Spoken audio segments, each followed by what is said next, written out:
Welcome to this short interview on best practices in entrepreneurial education. Our guest is Assistant Professor Katarina Pajur-Anicic from the Faculty of Organization and Informatics of the University of Zagreb, who is going to present her practice. Hi, Katarina. Please tell us more about your work.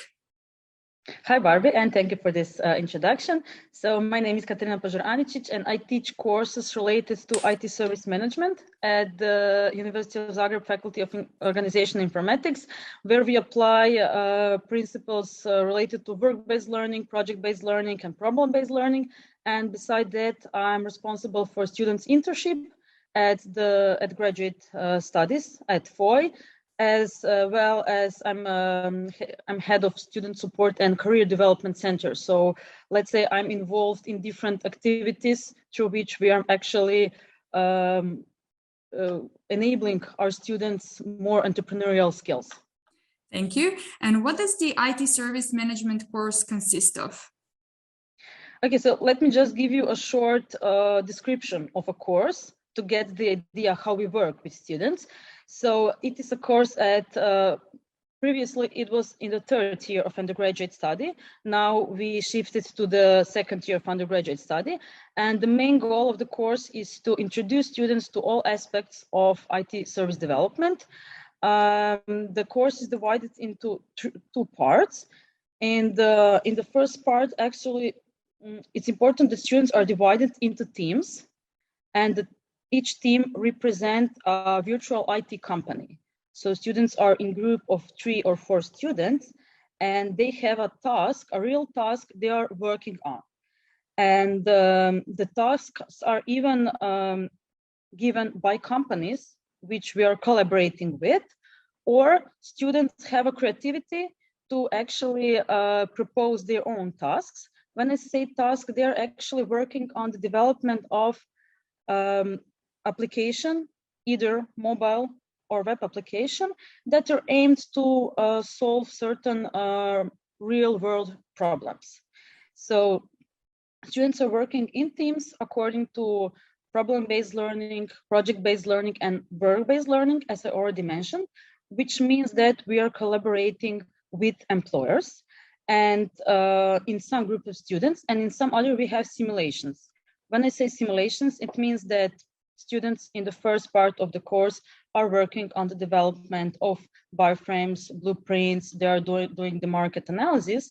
After that, they have simulation of business meeting where they're presenting their initial idea and their solution to their potential client, which is either represented by course teachers or by employers in groups where we have this work-based learning collaboration. And after that meeting, in the second part of exercises, students are working on the development of application prototype in certain tools that are used by companies as well. And at the end of the course, they have, again, business meeting with their potential client, either teacher or representative or real companies, where they're presenting their final products. So let's say we have a simulation of the entire process of the development of information systems, or let's say application, either mobile or web. And what does the course offer participants, and what is the differential value of the course? I would say that the main value of the course is, as already mentioned, the combination of different principles for which we know that they're actually contributing to the development of student both generic and entrepreneurial skills that are problem-based learning, where students are working on real problems. So when we are giving them tasks that are based on inputs from real companies. Besides problem-based learning, we are combining project-based learning because the entire course is organized as a project during the semester.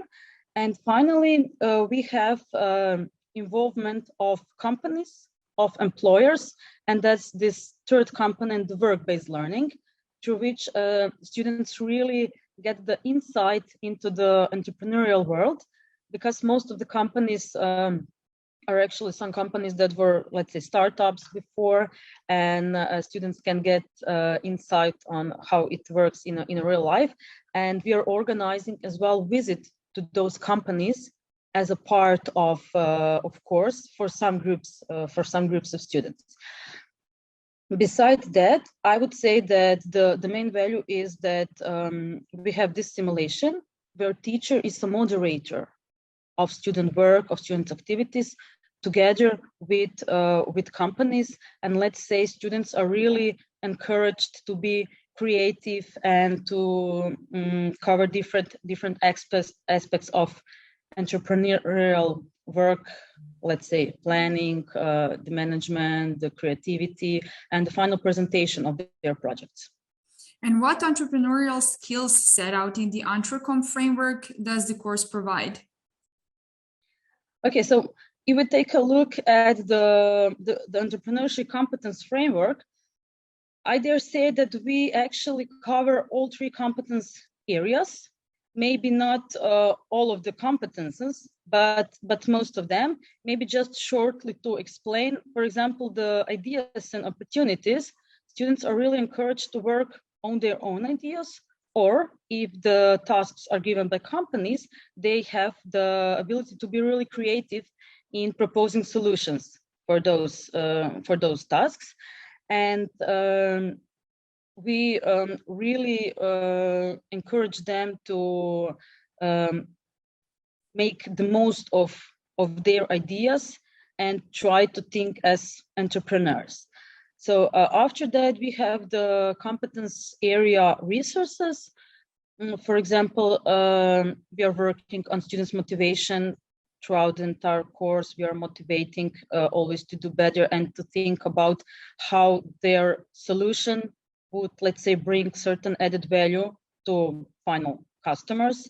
We are encouraging them to do a lot of self-evaluation, to evaluate their work and the work of their peers as well, which is really important in, let's say, in the working life. And we are teaching them on how to estimate the course of their idea if they want to turn it into reality once. And finally, the competence area into action. They're really encouraged to take the initiative to work with others, because the entire project is done in team of 3 or 4 students. And it is based on learning by doing.